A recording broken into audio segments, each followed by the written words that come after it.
우리가 인생을 살아가면서 가장 힘든 일 중에 하나가 무엇이냐면 남을 용서하는 것이 아닐까 생각을 합니다. 은혜를 원수로 갚는 사람이라든지, 나는 그 사람에게 사랑을 주었는데 이유 없이 나를 미워하고 때로는 배신을 하고 뒤에서 생각지도 못한 그런 이야기로 내 험담을 늘어놓는 것을 내가 알게 되었을 때 참 우리 안에 분노가, 또 용서하지 못함이 끓어오르는 것을 우리가 발견할 때가 너무나 많은 것이 사실입니다. 사실 이렇게 아픔을 주는 사람은 멀리 있는 사람이 아니잖아요. 나와 가까이에 있는 사람입니다. 그래서 이들의 배신은 우리에게 상처를 주고 우리가 더 용서하기를 힘들게 만들어 버리는 것입니다. 게다가 이런 일이 반복된다고 한다면 한 번은 용서할 수 있죠. 두 번은 용서할 수 있습니다. 세 번도 용서할 수 있습니다. 하지만 그런 것들이 계속 반복된다고 한다면 용서한다라고 하는 것은 너무나도 어려운 일이 되어버리고 마는 것입니다. 사실 다윗은 장점이 참 많은 지도자였습니다. 하지만 또 그에 따르는 또 단점도 참 많은 지도자였던 것도 사실입니다. 그런데 하나님께서는 다윗을 하나님의 마음에 합한 사람이라고 칭찬을 하셨거든요. 그 말은 하나님을 닮은 사람이라는 건데, 그렇다면 다윗은 하나님의 어떤 모습을 닮았을까? 그것은 바로 다윗이 용서의 사람이었다고 하는 것입니다. 오늘 본문은 다윗이 용서의 사람이라고 하는 사실을 잘 알려주고 있는데요. 사실 다윗은 아무런 잘못이 없었습니다. 오히려 이 다윗은 사울과 이스라엘 백성들을 위해서 골리앗과 싸워서는 큰 승리를 거두었었던 그런 사람이었습니다. 그런데 그런 다윗을 오히려 사울이 그의 군사 3,000명과 함께 뒤쫓아 오는 것입니다. 다윗이 생명을 위협당하고 있습니다. 고난을 당하고 있습니다. 다윗으로서는 도저히 이해할 수 없는 그런 상황들이 계속해서 펼쳐지고 있는 것을 확인할 수 있습니다. 근데 오늘 본문을 보니까 놀랍게도 반전의 기회가 찾아온 거예요. 다윗에게 사울을 죽일 수 있는 철호의 기회가 찾아왔습니다. 게다가 이 기회는 첫 번째 기회도 아니었고 두 번째 기회가 찾아온 것이었습니다. 그것도 자기가 직접 죽이지 않아도 돼요. 이 아비새라고 하는 충신이 자기가 사울을 단칼에 죽이겠다고 이야기를 하는 것입니다. 과연 그런지 우리 오늘 본문 말씀 사무엘상 26장 8절 말씀을 우리 함께 읽도록 하겠습니다. 시작. 아비새가 다윗에게 이르되 하나님이 오늘 당신의 원수를 당신의 손에 넘기셨나이다. 그러므로 청하오니 내가 창으로 그를 찔러서 단번에 땅에 꽂게 하소서. 내가 그를 두 번 찌를 것이 없으리이다 하니. 이처럼 고마운 일이 어디 있을까요? 두 번 찌를 것도 없고 단번에 사울을 제거해 줄 수 있다고 하는 것입니다. 아비스라는 다윗의 충신이 얼마나 이 다윗이 억울한 상황에 있었는지를 잘 알고 있었던 것 같습니다. 그의 아픔이라든지 그의 상처라든지 또 그의 억울함이라든지 또 그의 어떤 아량이라든지, 그럼에도 불구하고 사울에 대한 아량이라든지 이제 그런 부분들을 다 알고 있지 않았을까 생각을 합니다. 그렇기 때문에 아비새가 이렇게 직접 나서는 것이었겠죠. 만약 여러분이 이런 상황에 처하게 된다면 여러분들은 어떻게 반응을 하시겠습니까? 아, 드디어 하나님이 이 깊은 고통의 수렁에서 나를 꺼내주시는구나. 이거는 우연히 이런 일이 두 번이나 반복될 수는 없는 것이구나. 하나님이 허락하신 것이 아닐까? 아, 이제 나는 고통 끝 행복 시작이겠구나. 그렇게 생각하면서 하나님의 뜻을 오해하면서 그렇게 원수를 갚지는 않으셨을까요? 근데 놀라운 사실은 다윗이 그러한 길을 선택해서 하나님의 마음을 아프게 하지 않았다고 하는 것입니다. 하나님의 뜻을 잘못 판단해서 죄를 범하지도 않았다고 하는 거예요. 어떻게 그럴 수 있었을까? 어떻게 다윗은 이렇게 억울하고 또 부당한 상황 가운데서, 또 모든 환경이 그렇게 내가 원하는 환경으로 열려지는 그런 상황 가운데서도 내 생각을 제어하고 하나님의 뜻 가운데 그렇게 힘든 용서함을 베풀 수 있었을까? 오늘은 본문을 중심으로 좀 크게 세 가지로 나누어서 이 말씀의 은혜를 함께 나누고자 하는데요. 먼저 다윗이 손으로 악을 이길 수 있었던 그 첫 번째 이유는 무엇이었을까? 그것은 바로 다윗은 그럴듯한 상황 속에서도 주님을 한 번 더 묵상했다고 하는 것입니다. 모든 것이 내가 원하는 대로 되어지는 것처럼 보이니까 하나님의 뜻에는 우연은 없는 거야. 이것은 절호의 기회인 거야. 드디어 하나님께서 나의 기도 제목을 응답해 주시겠구나. 그런 판단을 내렸던 것이 아니라고 하는 것입니다. 다윗은 너무나도 그럴듯한 복수의 기회가 찾아왔을 때 한 번 더 생각했다고 하는 거예요. 사실 모든 상황이 너무 그럴듯하잖아요. 마치 하나님이 드디어 사울을 죽일 수 있는 기회를 허락하신 것 같지 않습니까? 하지만 다윗은 이런 상황을 손으로 악을 이겼다고 하는 것입니다. 우리 사무엘상 26장 9절 말씀 함께 읽겠습니다. 시작. 다윗이 아비새에게 이르되 죽이지 말라. 누구든지 손을 들어 여호와의 기름 부음 받은 자를 치면 죄가 없겠느냐. 다윗은 지금 하나님이 허락하신 것 같은 이 절호의 기회, 이 절호의 찬스에서 무엇을 지금 외치고 있습니까? 죽이지 말라는 거예요. 죽이면 안 된다고 하는 것입니다. 상황을 바라본 것이 아니라 하나님의 말씀을 바라본 거예요. 하나님의 뜻을 생각했던 것입니다. 누구든지 손을 들어서 여호와의 기름 부음 받을 자를 치면 죄가 된다고 하는 거예요. 그렇구나. 심판은 내가 하는 것이 아니구나. 원수는 내가 스스로 갚는 것이 아니구나. 그 모든 심판은 하나님께 맡겨야 되는 것이구나. 그래서 그 순간 그 절호의 기회가 왔을 때 자신이 그토록 싫어하던 사울과 똑같은 죄를 범한다는 것을 다윗은 생각함으로 말미암아 스스로 멈출 수 있었던 거예요. 생각을 멈출 수 있었다고 하는 것입니다. 그렇습니다. 살인자를 향해서 내가 직접 살인하는 것은 당장 그 마음은 시원할지 몰라요. 하지만 우리가 다 알다시피 그것처럼 어리석은 행동은 없는 거예요. 왜냐하면 살인을 함으로써 나도 똑같이 살인죄를 범하게 되는 것이기 때문입니다. 그렇다면 살인자를 만났을 때 어떻게 해야 되는 것일까요? 그것은 바로 법의 심판에 맡기는 것입니다. 그것이 지혜로운 행동입니다. 온 세상 만물의 주관자가 되신 하나님께서는 모든 상황과 형편을 다 잘 알고 계시잖아요. 나보다 나를 더 잘 아신 하나님께서 모든 상황들을 주권적으로 주관하고 계시지 않습니까? 다 잘 알고 계시지 않습니까? 하나님은 실수하시지 않는 분이시잖아요. 그러면 반드시 잘잘못을 가려서 심판하여 주실 것을 믿습니다. 그것이 바로 우리의 믿음이 되어야 된다고 하는 것입니다. 그렇게 주어진 상황들이 너무나 적절한 상황이라 할지라도 한 번 더 하나님의 말씀을 우리는 생각해 봐야 된다는 거예요. 아무리 좋은 길이 열려진 것처럼 보인다 할지라도 한 번 더 말씀을 생각해 봐야 되는 거예요. 한 번 더 곱씹어서 하나님의 뜻을 물어보아야 합니다. 그럼 많은 경우 우리가 우리의 실수를 줄일 수 있고 우리의 잘못을 줄일 수 있고 하나님의 뜻 가운데 서 있을 수 있다고 하는 것입니다. 그러므로 우리 내면에 울려 퍼지는 보복의 소리들을 멈춰야 되는 거예요. 절대로 예수님의 마음은 우리가 직접 보복하는 것에 있지 않다고 하는 것입니다. 근데 많은 사람들이 성경을 근거로 해서 오해를 했습니다. 예수님 당시에도 구약의 말씀들을 인용을 하면서 눈에는 눈으로 또 이에는 이로 받은 만큼 응징해야 된다고 생각을 했었는데요. 근데 그런 말씀들에 대해서 예수님께서 어떻게 반응하셨는지 아십니까? 마태복음 5장 38절과 39절 말씀입니다. 또 눈은 눈으로 이는 이로 갚으라 하였다는 것을 너희가 들었으나, 그런 이야기를 너희가 들었겠지만 뭐라고 말씀을 하시냐면 39절에서 나는 너희에게 이르노니 악한 자를 대적하지 말라. 예수님께서 어떻게 말씀하십니까? 나는 너희에게 이르노니 뭘 하지 말래요? 악한 자를 대적하지 말라고 하는 것입니다. 사실 예수님께서 여기서 인용하신 눈에는 눈으로 또 이에는 이로 그렇게 갚으라고 하는 이 말씀은 출애굽기 21장 23절 이하의 말씀을 인용한 것인데요. 거기에 어떤 말씀이 나와 있냐면 제가 읽어드립니다.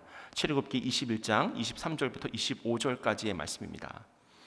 그러나 다른 해가 있으면 값되 생명은 생명으로 눈은 눈으로 이는 이로 손은 손으로 발은 발로 된 것은 된 것으로 상하게 한 것은 상함으로 때린 것은 때림으로 갚을지니라.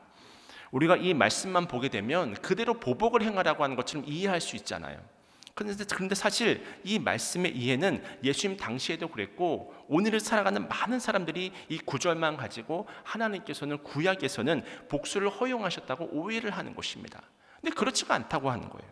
구약에 나오는 눈에는 눈으로 이에는 이로 라고 하는 이 말씀은 사실 레위기 24장 그리고 신명기 19장에도 나오는 말씀인데요. 이 말씀들 모두가 재판장들에게 주신 재판 규례 속에 들어있는 말씀이라고 하는 것입니다.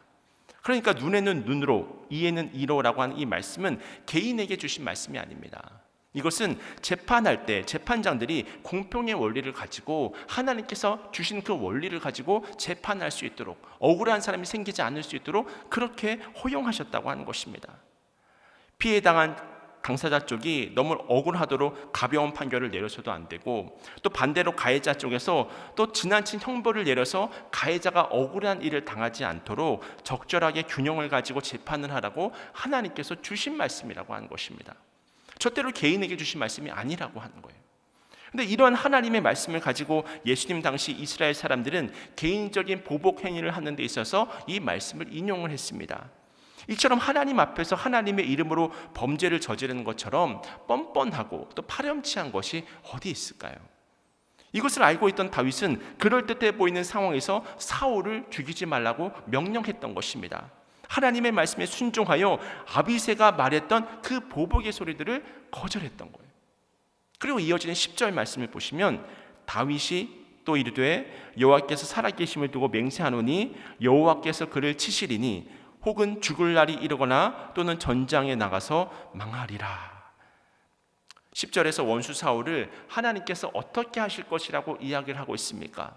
치실 것이라고 고백을 하잖아요. 무슨 말입니까? 심판은 하나님께서 하신다고 하는 것입니다. 내가 행할 일은 내 스스로 원수를 갚는 것이 아니라 끝까지 내가 받은 그 사랑을 기억하고 용서하고 사랑하고 은혜를 베풀어주고 하나님은 그것을 원하신다고 하는 거예요. 그러면 때에 따라서 하나님께서 그 응답을 허락해 주신다고 하는 것입니다. 그렇게 다윗은 자신의 신앙을 고백하면서 하나님의 말씀에 순종하면서 용서를 선택하고 있는 것입니다. 그렇습니다. 여러분, 상황이 아무리 그럴듯해 보여도 원수를 향한 하나님의 음성은 언제나 명확합니다. 마태복음 5장 44절 말씀입니다. 나는 너희에게 이르노니 너희 원수를 사랑하며 너희를 박해하는 자를 위하여 기도하라. 원수를 사랑하라고 이야기를 합니다. 또 박해하는 자를 위해서 기도하라고 이야기를 합니다. 그래서 이처럼 보복하고 복수하는 것은 하나님이 주신 마음이 아니라고 하는 것입니다. 그렇다면 우리가 이렇게 원수를 사랑하고 용서해야 하는 것은 알겠는데, 그렇다면 그런 일은 어떻게 우리 안에서 가능하게 되어지는 것일까요? 원수를 사랑해야 합니다. 원수를 용서해야 합니다. 여러분, 얼마나 많은 설교를 들으시고 또 얼마나 많은 말씀을 묵상하셨고 얼마나 많은 책을 통해서 여러분들이 그런 내용들을 보셨습니까? 여기서 그것이 하나님의 뜻이라고 하는 것을 모르는 사람이 누가 있겠습니까? 근데 문제는 뭐냐면 내 마음이 내 뜻대로 안 된다는 거잖아요.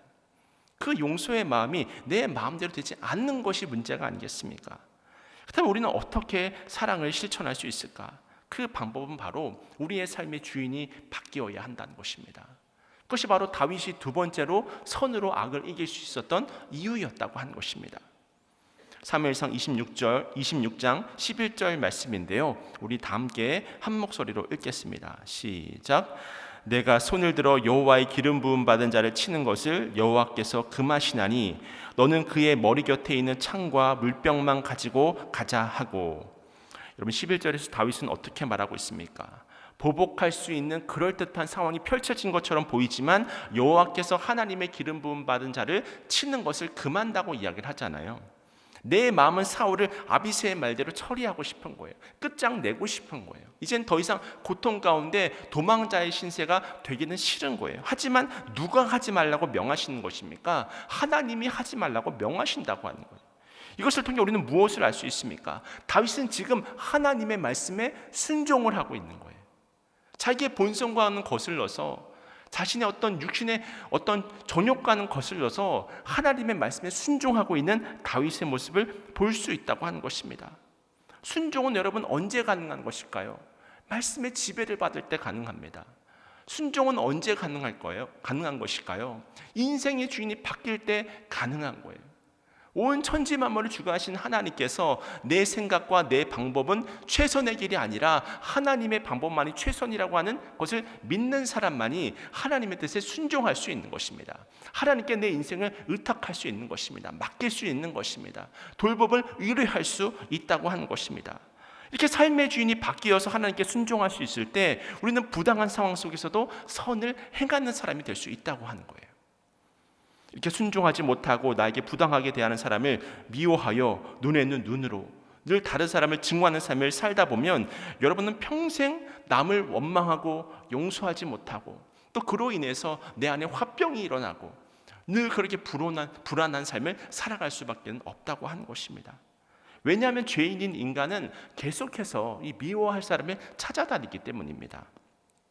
저는 그것과 관련된 내용을 아주 오래전에 좀 읽은 책이긴 한데, 이 김정훈 씨가 쓴 남자의 물건이라는 책에서 확인할 수 있었는데, 이 책에서는 이 감옥으로부터의 사색, 또 처음으로 유명한 이 신영복 교수에 대한 인터뷰가 실려 있었습니다. 거기에 보면 인터뷰 내용 중에 이런 내용이 있었는데요. 제가 책에 실린 내용만 그대로 좀 읽어드리면, 감옥에 있을 때도 꼭 미운 사람이 하나 있다. 꼭 하여튼 그래서 그 친구 출소 날짜만 기다린다. 그러다가 자기 진역 살이가 다 간다고 한다. 그러니까 미운 사람이 있기 때문에 그 사람이 출소 날짜가 돼서 나가면 내가 좀 내 마음이 편안하겠지, 내 감옥 생활이 그래도 좀 순탄하겠지, 그렇게 생각을 한다고 하는 거예요. 그래서 그 사람만 나가기를 기다리면서 시간을 보낸다고 하는 것입니다. 근데 계속 좀 읽어드리면, 그런데 그래서 그 사람이 출소를 하잖아요. 그러면 나가면 그날 저녁은 참 행복합니다. 알턴이 빠진 듯이 시원합니다. 근데 며칠 있으면 또 그런 사람이 생겨납니다. 꼴보기 싫은 사람이 생기고 그 사람 나가기를 또 기다리고, 그러면서 깨달았습니다. 사람이란 항상 미워할 사람을 필요로 하는구나. 이 인터뷰를 한 신현복 교수는 깨달았습니다. 사람은 항상 미워할 사람을 필요로 한다고 하는 거예요. 이분은 이렇게 철학적으로 말을 했지만 저는 그 이유를 한 단어로 이야기를 할 수 있습니다. 그 이유가 무엇일까요? 그것은 바로 우리가 죄인이기 때문입니다. 우리 인간은 죄인이기 때문에 우리 힘으로는 사람을 온전하게 용서할 수도 없고 사랑할 수도 없는 그런 존재라고 하는 거예요. 저도 마찬가지입니다. 저도 군대에서 겪었던 일이 기억에 남는데, 이등병으로 처음 군대에 들어가면 위로 고참들이 쭉 있잖아요. 얼마나 이 다양한 지역에서 다양한 사람들이 오는지, 우리가 사회에 있을 때는 비슷한 부류에 있는 사람들을 만나지 않습니까? 근데 그런 것이 아니라 군대를 가면 정말 다양한 직업에 또 다양한 사투리를 쓰는 사람들이 한자리에 모이거든요. 그것도 내가 피할 수가 없어요. 계속 숙식을 같이 하면서 계속 보내야 되는 거예요. 근데 그런 와중에 참 저 사람만 나갔으면 우리 소대가 또 우리 중대가 좀 평안할 것 같은데 그렇게 생각을 하잖아요. 근데 그 사람이 나갔습니다. 그럼 어떤 일이 벌어질까요? 또 다른 한 사람이 출연을 하는 거예요. 저 사람만 좀 나가면 이제 좀 우리 좀 소대가 좀 평안하지 않을까? 참 좀 즐겁게 좀 부대 생활할 수 있지 않을까? 이 사람이 또 나갔네요. 어떤 일이 벌어졌을까요? 더 한 사람이 갑자기 출연을 하는 거예요. 참 놀랍습니다. 이게 참 놀라운 일입니다. 저는 그때까지만 해도 그 이유를 명확하게 몰랐는데 나중에 깨닫고 보니까 내가 죄인이구나. 내 힘으로는 사람을 온전하게 사랑할 수가 없구나. 나는 원수를 사랑할 수 없는 존재이구나. 근데 그것은 지금도 마찬가지인 것 같아요. 그렇다면 결국 답은 무엇이냐? 그것은 바로 인생의 주인이 바뀌는 것입니다. 내 안에 강하게 살아있는 죄인된 나는 죽어지고 내 안에 영원하신 하나님이 살아계실 때 하나님은 그때부터 일하시는 줄로 깨달으시길 축원합니다. 하나님이 역사하시는 거예요. 내 안에 예수 그리스도를 모실 것인가? 아니면 내 안에 나를 그렇게 힘들게 하는 원수를 묵상해서 내 몸이 화병으로 무너져 내릴 것인가? 우리는 날마다 선택을 하는 것입니다. 하나님의 방법을 선택하셔야 되는 거예요. 저 또한 너무나도 억울한 일들을 살면서 여러 번 겪었을 거 아닙니까? 어떨 때는 원수가 용서가 안 되는 그런 때를 경험을 하잖아요. 근데 하나님의 말씀을 듣고 기도하라고 하시는 거예요. 갑자기 하나님께서. 그래서 무릎을 꿇고 기도하는데 처음에는 기도가 안 나와요. 오히려 그 사람에 대한 좀 이렇게 잘못된 욕설이 막 나가기도 하고 나에 대한 어떤 한탄이 나가기도 하고 그러는데, 갑자기 하나님께서 어느 순간에 그 기도를 바꾸어 주시는데 그 사람이 되게 불쌍하게 느껴지는 거예요. 그러면서 갑자기 눈물이 막 쏟아지는데 내 안에 어그러졌던 그 마음들이 확 풀리더라고요. 확 풀리면서 어느 순간에 그 사람과의 관계도 풀려지는 것을 저는 여러 번 경험을 했습니다. 그러니까 순간순간 드는 그 미움의 감정들, 그 원수의 감정들을 우리가 어떻게 할 수는 없지만, 인간이기에, 죄인이기에, 하지만 하나님의 말씀에 순종해서 그 순간 하나님의 말씀대로 사랑해야지, 용서해야지, 그럼에도 불구하고 기도해야지라고 할 때 결과적으로 우리는 다윗과 같이 하나님께서 원하시는 선택을 함으로 말미암아 우리 안에 원수를 모시고 사는 삶이 아니라 예수 그리스도를 모시는 삶을 살아갈 수 있다고 하는 것입니다.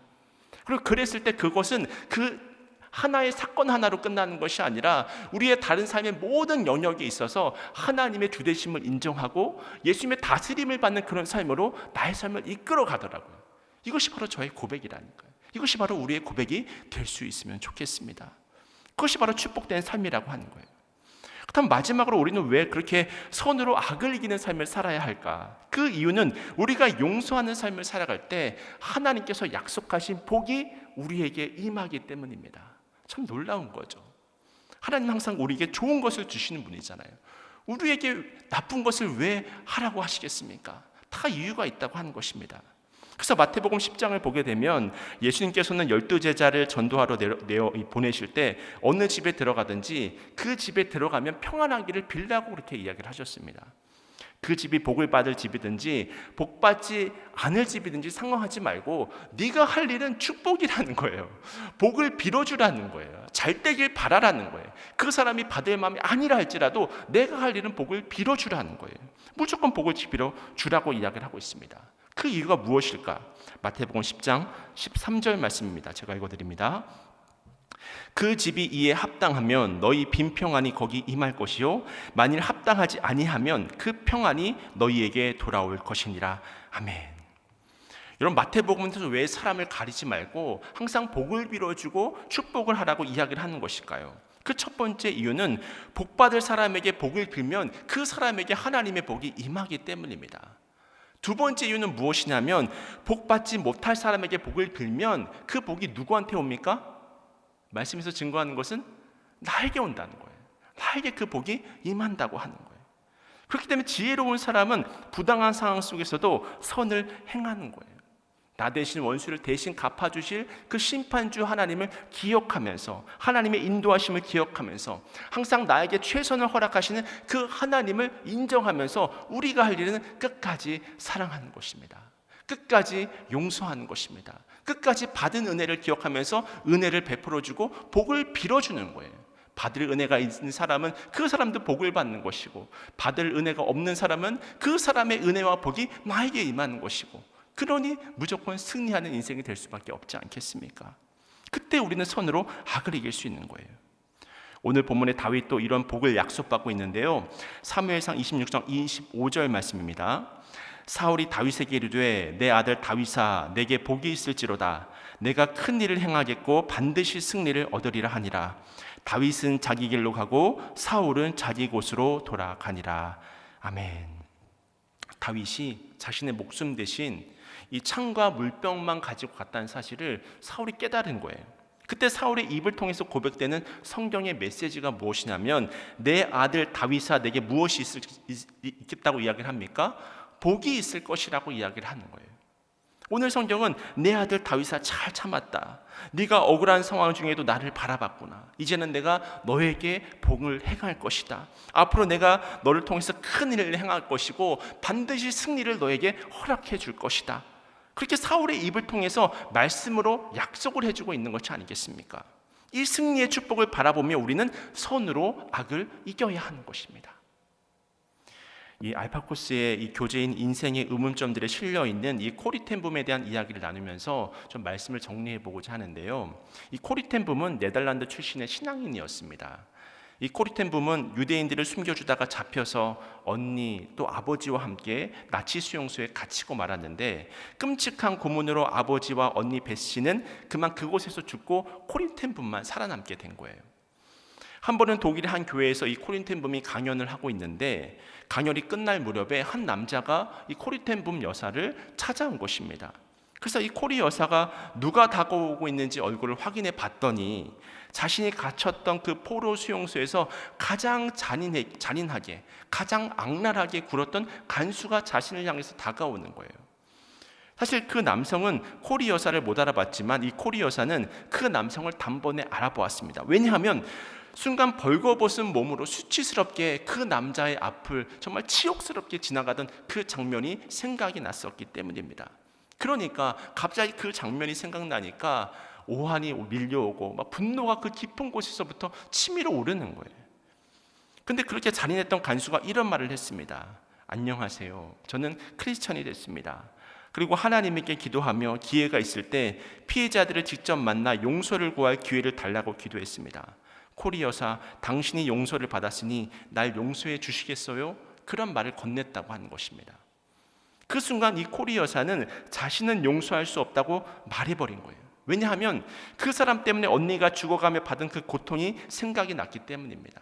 그 순간을 생각을 하니까 막 증오가 그 마음 깊은 곳에서부터 끌어올라오는 거예요. 그래서 다음과 같이 기도를 했습니다. 예수님, 제게 주신 성령님을 통해 하나님의 사랑을 제 마음에 주셔서 감사합니다. 그리고 아버지 당신의 사랑이 제 증오와 용서치 못하는 마음보다 강하심에 감사합니다. 그리고 바로 그 순간 자유로워졌다는 거예요. 원수를 향해서 기도하는 그 순간 그 영혼이 불쌍해지면서 긍휼히 여겨지면서 하나님의 마음이 느껴지면서 자유로워졌다는 거예요. 그러면서 다음과 같이 말했습니다.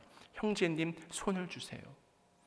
그리고는 그 잔인했던 간수와 악수를 하게 됐는데 하나님의 사랑이 자신에게 팔을 타고 쫙 이렇게 흐르는 것이 그 전율이 느껴졌다고 그렇게 코리여사는 고백을 하였습니다.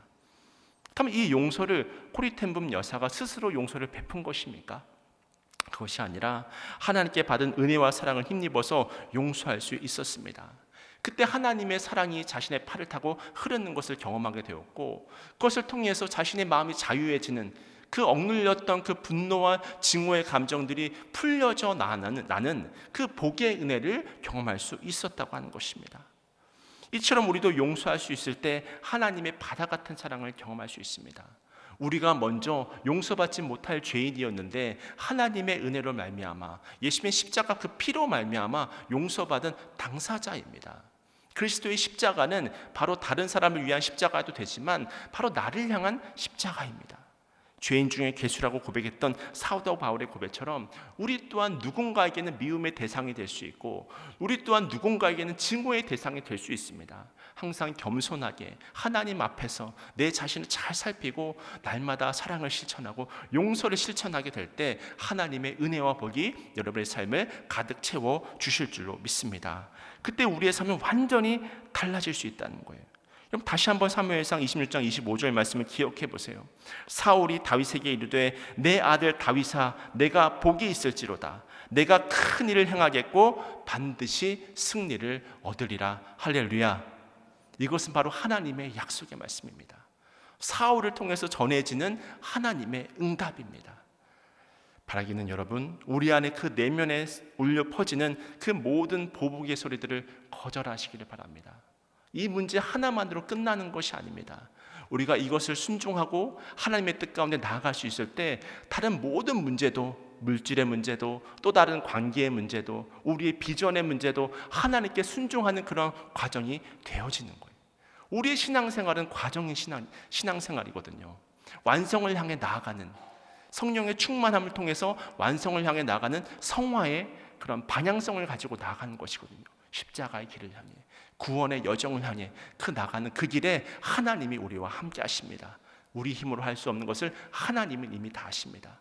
받은 은혜를 기억하시고 하나님의 그 사랑을 붙들고 끊임없이 용서함과 사랑함을 통해서 하늘 문을 여시고 부어주시는 하나님의 그 놀라운 은혜의 복을 매 순간 충만히 누리며 살아가시는 여러분 모두가 되시기를 주님의 이름으로 축원을 드립니다.